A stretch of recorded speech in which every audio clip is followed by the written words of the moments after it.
Good afternoon and welcome to another episode of Unscripted and Unchained RPG Review. I am Bluddworth, and as you can see by the graphics, today's video is an Unchained take on the tabletop roleplay game hobby, and I'm going to focus on So You Want to Be a Dungeon Master. So over these last week or so ago, I've been seeing that several people online, whether it be on Facebook or on Twitter, have been expressing an interest in in game mastering for the first time, but they also had some reservations about it, some trepidation about making that step. And so, what I wanted to do is, I wanted to make this video and kind of go over some of the things that I do, or some of the ways that I overcame that initial nervousness as well, and got to the point now where almost 90+% of my gaming time revolves around being the dungeon master, and whether it's writing my own adventures and running just one shots or doing long-term campaigns. But it has become more and more rare that not only did I get to play as a player, but in some cases where I was playing as a player, I started within short order started missing running games again. Um, where in my early days, I played as a player strictly for almost 3 years before I started dungeon mastering. So so I wanted to talk about that as well, and I'm going to really go through those steps and some of those tips and suggestions and advice that I have in a PowerPoint later on in this video.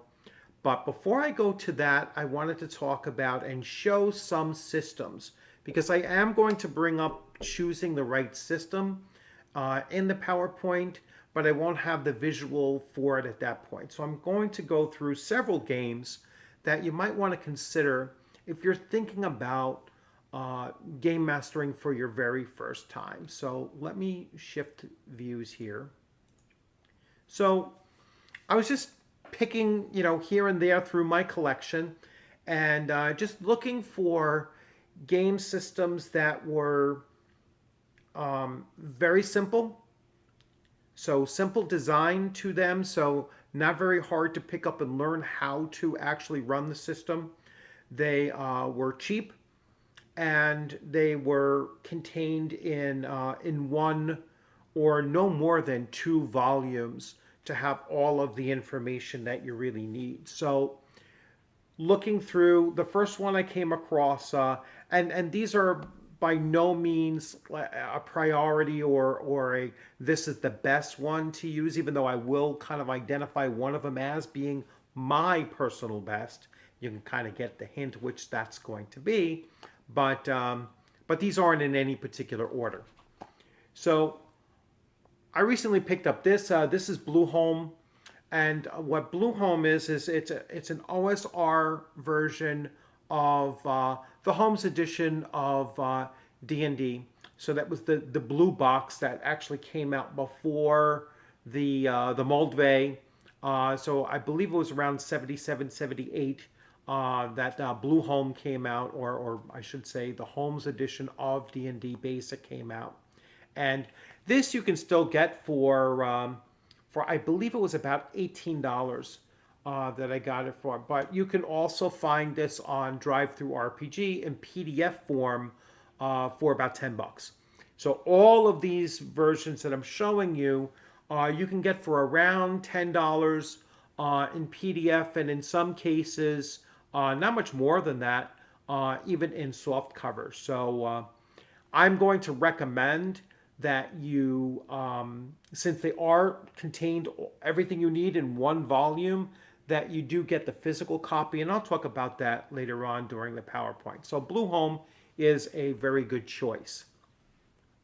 Now, if you can get your hands on This is the basic rules from the 1983 BECMI. I always say BECMI. So this is the BECMI edition, the Frank Metzner edited edition of Dungeons and Dragons. What I like about this, and why I think this is the probably the best version to use for learning how to be a dungeon master, is that it does have a dungeon master's book and it has the player's manual. And this really does walk both the DM and the players through the process of running a game and playing Dungeons and Dragons for the first time. It only goes up to level 3, and so the rules are very basic and easy to pick up on. Not too many rules to stumble over while you're actually running the game, and I'll talk about that during the PowerPoint as well, and why that's important for a brand new dungeon master. So this is probably my favorite. I think that this is the best. This is the best system and the best edition of Dungeons and Dragons to teach new players that are new to the hobby, as well as to introduce players to Dungeons and Dragons. So that's another variation. Now, even going on eBay and looking for just, if you get just the books, not looking for the box set and everything, you probably still get both of these books for about $20. So it might run a little bit more expensive to get the real deal, but you can get the PDFs on drive-through and then print them out. Next one is Basic Fantasy. So Basic Fantasy is a clone of the original or the early 80s Dungeons and Dragons.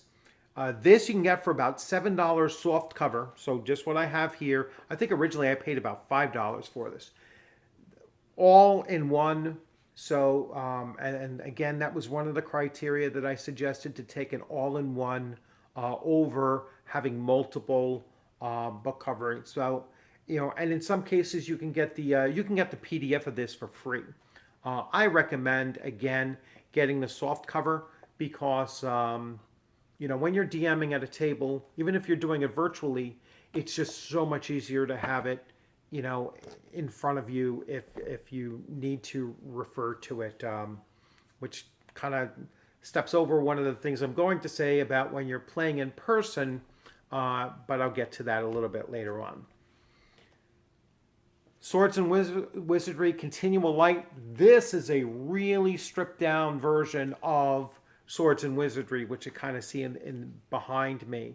Now, this is the much cheaper solution rather than buying that whole thing.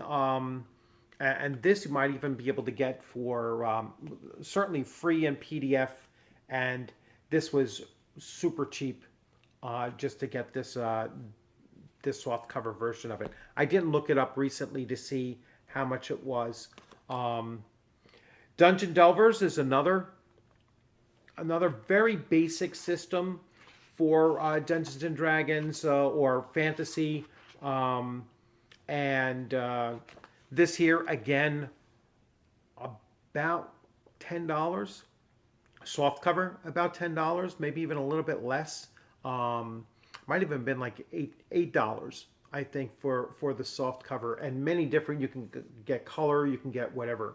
Black and white, soft cover, hard cover, or PDF. So certainly a very simple game system to use, all in one volume.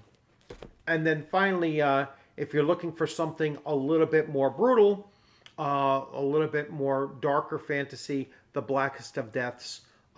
This one I didn't look. It's on drive-through as PDF for about $10, and I'm going to say that the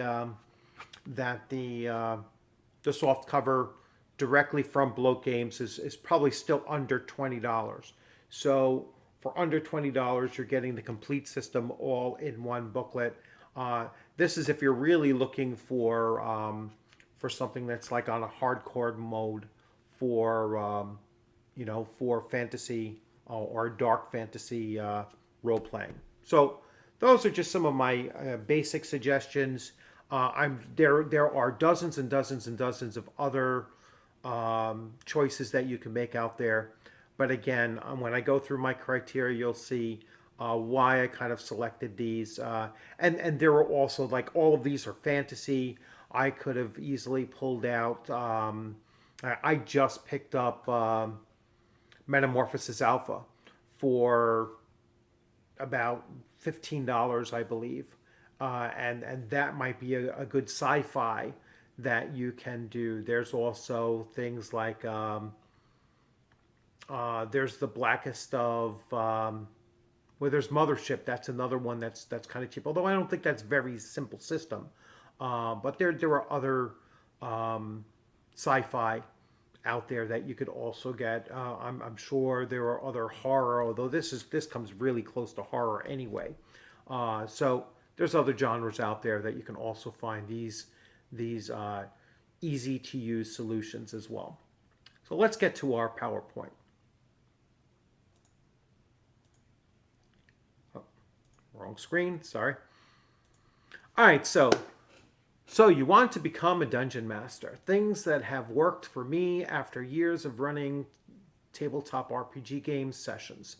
So these are, of course, all my opinion and my expression of my experiences. You may have a very different experience, and that's where the comment section comes into play. So feel free to leave comments if you have any other suggestions that you'd like to add, or even if you disagree with some of these.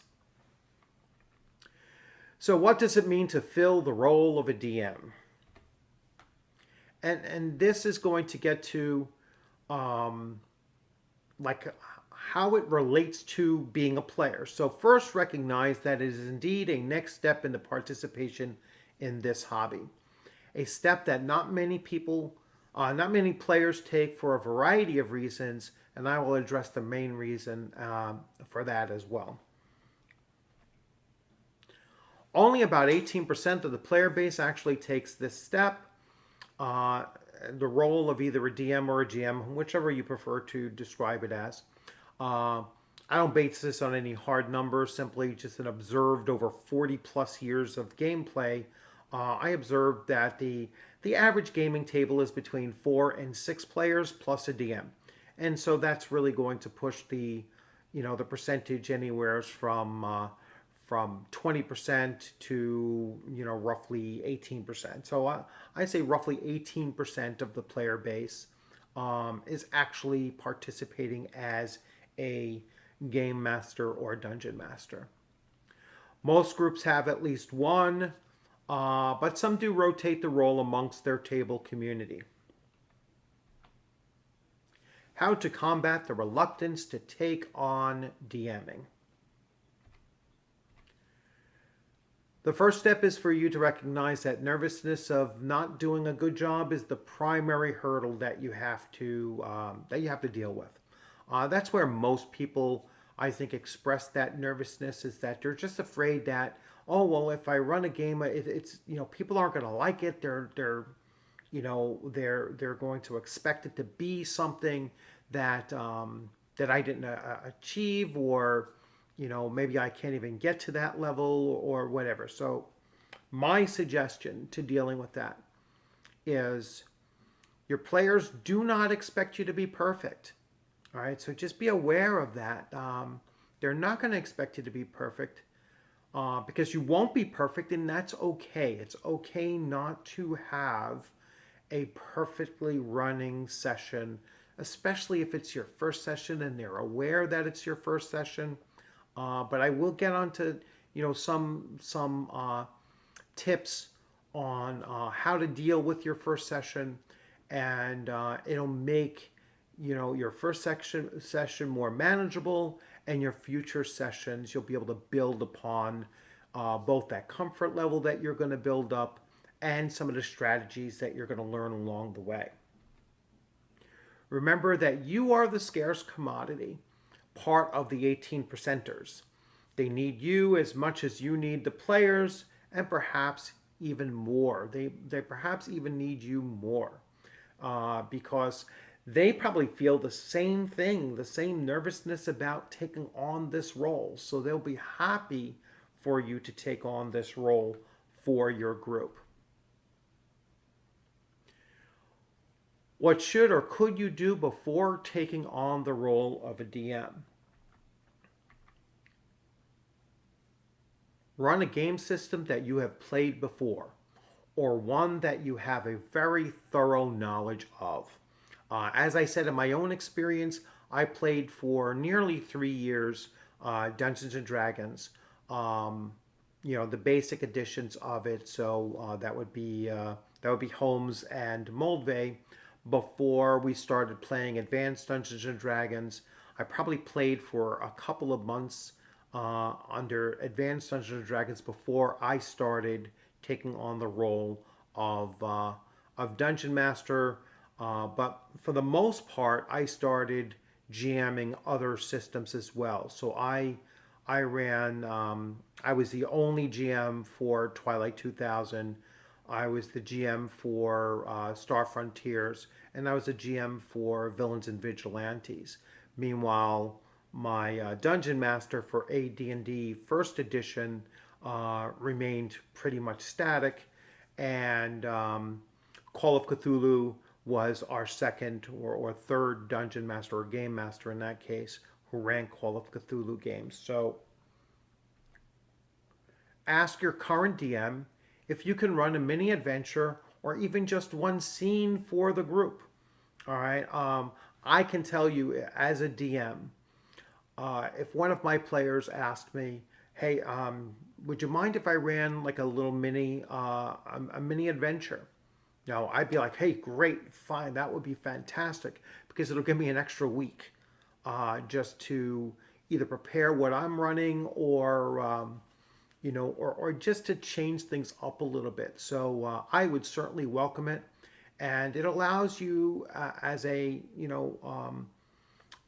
brand new DM to actually apprentice under someone, especially if they're a much more experienced DM than yourself. So that's a really good step to take also in order to prepare for taking on the role for yourself by yourself solo. If you are starting fresh, not with a current group, then pick your first game system to run. You're going to choose it wisely. And I spoke about this when I was going through the different game systems, but this is basically the criteria that I use. Choose a game system that is simple, rules light system preferably. Choose a game system that is complete in one volume or two at the most. Choose a game system that is cheap or even free. If this will help you attract more players to it. If they know that they can pick up the rules as well for very cheap or even free, then they're more inclined to try the system.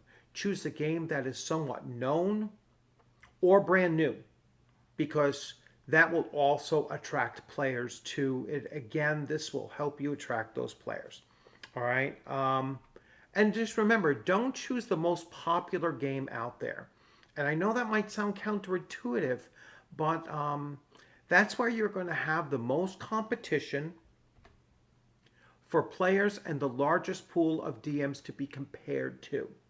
All right. So I'm not telling you not to play other games for the sake of telling you not to play other games or not to play the most popular game.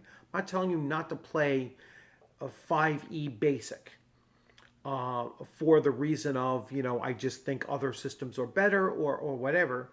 I'm telling you not to play your first sessions where you're trying to learn just the mechanics of being a dungeon master with a system where you have a lot of competition with. So if you're advertising your game out there, hey, I want more players to come to me under 5e, you're going to have a harder time, and you're going to because they have so many other 5e games to go to. All right, or if they do come to you, you're going to be compared to so many other DMs out there that it might not be your best choice of a game system the first time around. What you need to prepare for the game. So this is about the materials. You must have a physical copy of the rule book. Print it if you must. All right. So even if all you had is a PDF, print it out. As a DM, you need to have the hard copy in front of you. That way, you can refer to it a lot faster than trying to scroll through a PDF. You can make notes on it and such. So, it's always best to have the hard copy in front of you. Second, you'll need dice, paper, writing utensils, etc., just like a player does. Everything that a player needs, you kind of need as well. You will need any resources that you might need to manage the game session. So a timer, a clock, record sheets, lists of players, and their character details. This is something that I actually put together for my current campaign, where I have all of my players' names, their characters are listed.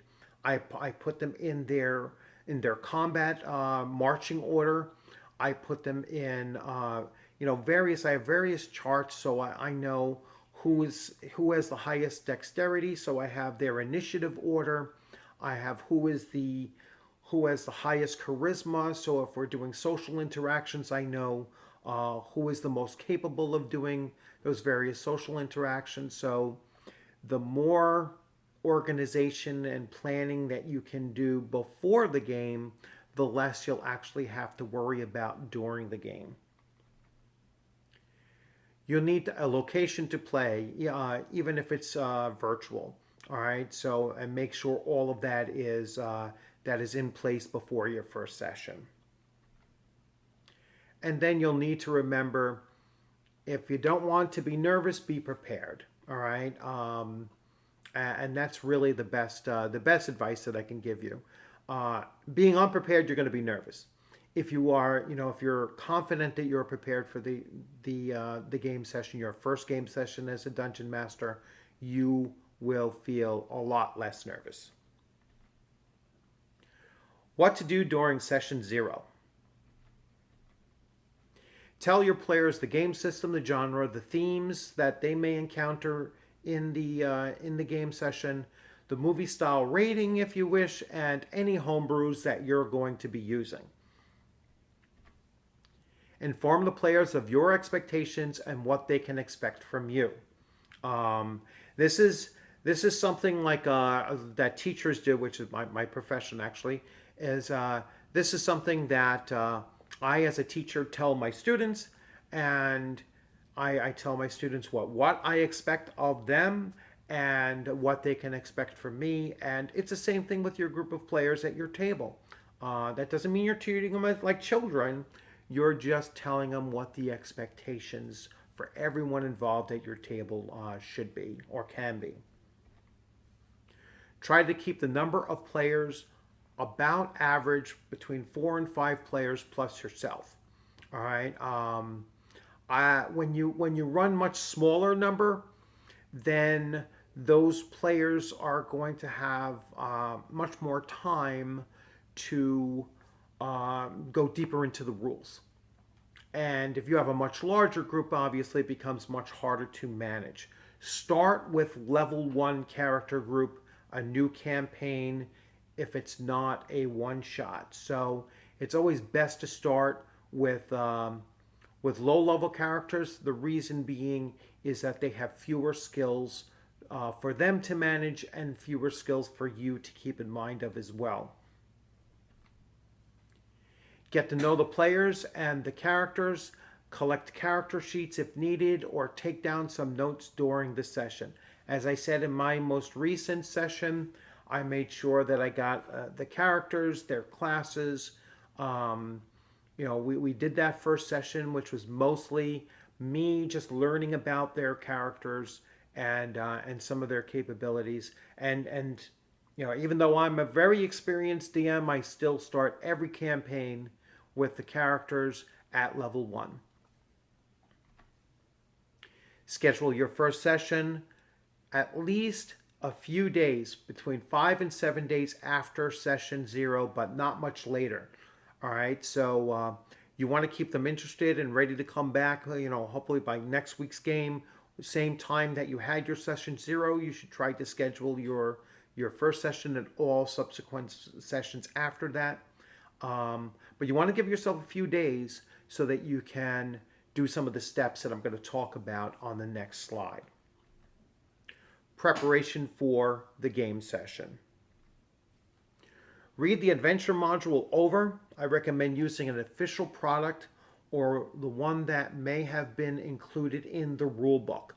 So many of those official adventure modules were designed specifically to teach both the DM and the players how to play the game.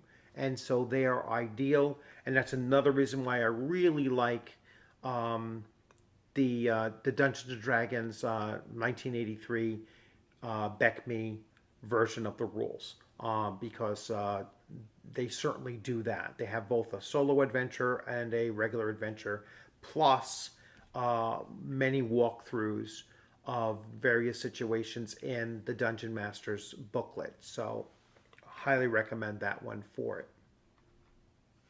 Think about how the player party will go through it. So as you're reading probably your second time through that official adventure, think about the player party. And then think about, well, how is this party and this party's makeup going to react to this situation? And then the next one, and so on. Look for spots where you might want to adjust based on your knowledge of the characters and or their players. Think about the rules that will be needed throughout the adventure, including those associated with the character abilities. So as you're thinking about how the player group is going through these different rooms, and different encounters and such, think about, well, I know they're going to be climbing in here, so I know, let me jot down climbing. I know that they're going to pick a lock over here. I know I'm going to pick a lock. I know that there's a cluster of kobolds in this particular room, and I know that my magic user has access to a sleep spell, and so let me familiarize myself with the sleep spell and how it works, so that when he or she looks to cast it in that situation, I'm kind of aware of it and prepared for it. A few days before the session, reach out to your players and see if they have any questions. Take this opportunity to remind the players to know their characters and their abilities as well. The player has a responsibility, and this goes back to the expectations. The player has a responsibility to know what their character can do. All right. You want to limit the necessity for anybody, including yourself, looking at the rule book while you're playing. The players should have little notes written down for every single spell that they can cast or every ability that they have. No one should have to look it up. This is why you're giving them a good 5 to 7 days advance notice of when the next session is going to take place. When you're at your table. So now you've had your session 0. You've reached out over the last couple of days and you've spoken to your players, and now you're ready to actually run your very first game.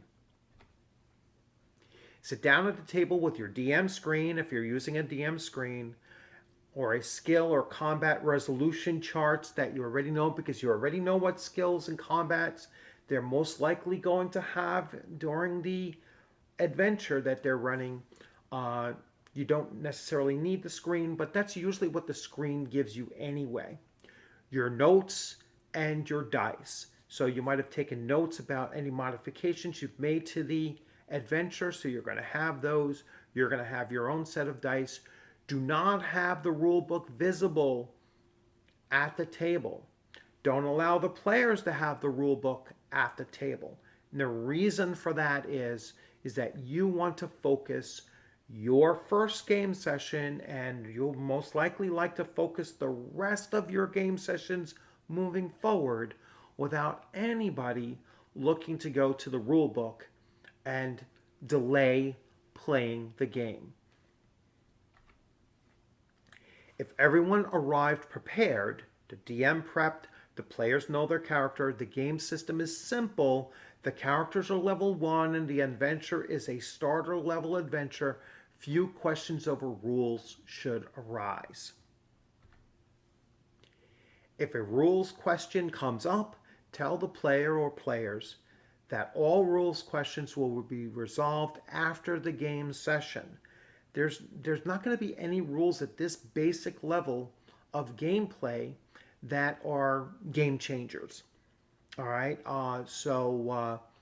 Everything about character abilities and spell conditions and everything, they should already know.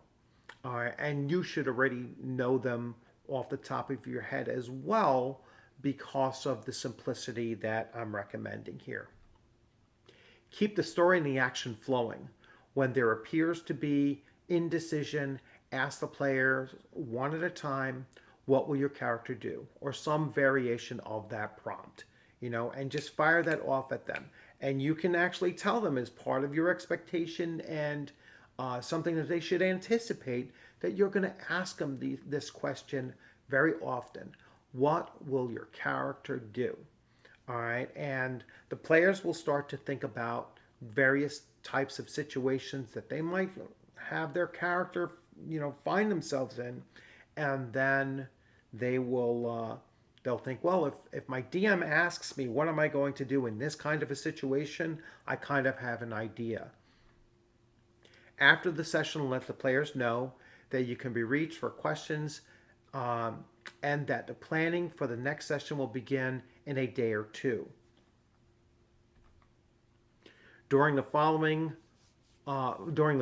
session, address any rules questions and ask each player for their impressions on how the session went. I don't recommend doing that immediately after you've run the session because it's too fresh, and it might sound again counterintuitive that you don't want them thinking because they might still be thinking about a couple bad rolls that they had, which had nothing to do with the way you ran the game table, during that session. So you want some of those things to kind of wear off. So I would say a day or two later, then just ask for some feedback on how the session went. Don't ask a question like, oh, how did I do? Ask, how did the session go? All right. Together with players, draft a recap of the adventurer's experience during that part of the adventure. And I'll explain where the recap comes in. Open the next play session with that recap of last week's or last month's session. Hopefully you're not spending a whole month and then coming back. It's a good way, especially online, to lose players, is to have that long time in between your playing sessions. So hopefully it's weekly or bi-weekly or something somewhere in between. But when you open up with that recap, that also helps you inform other players who might not have been in the session, in the past session, that they'll start hearing some of the story, and then they'll be able to engage into it as well from that point. And there we have it. So let me figure out how to come back. So, that's pretty much it. I know this is kind of a long video, but there is quite a bit to cover up, but I hope that I've put it together in a way that's kind of simple and easy to follow along with. And, I'm hoping that you enjoyed this video. You learned from this video, especially if you're a player looking to become a dungeon master for the first time. If you did enjoy this video, please give it a thumbs up. If you hadn't subscribed, please consider subscribing. If you have any questions or comments, please leave them in the comments section. I will respond to them, and especially if you're thinking about other resources that you can take a look at for becoming a dungeon master or a game master for the first time, then just leave those comments in there, and I'll direct you to some other things. But as I said, over and over again throughout the video, keep your first experience as simple as possible. That's my best advice to you. And once again, thanks for joining. Stay safe out there. The East Coast is getting hit with a Hurricane Henri. So hopefully I have power tomorrow for my game. I'm expecting that I will. So yeah, so next, this Monday, tomorrow evening is session 2 of my Advanced Dungeons and Dragons First Edition game. I already posted the recap of last week's game up there, and I will be doing the same thing for Monday night's game. Will be posted on Thursday, a recap of that, and many of the things that I suggested during that PowerPoint is exactly what I'm still doing now. So these are bits of advice that I do apply, equally. So I'm not telling you to do something that I don't do myself. So once again, thanks for joining. Have a great day. I look forward to seeing you on a gaming screen sometime soon. Take care.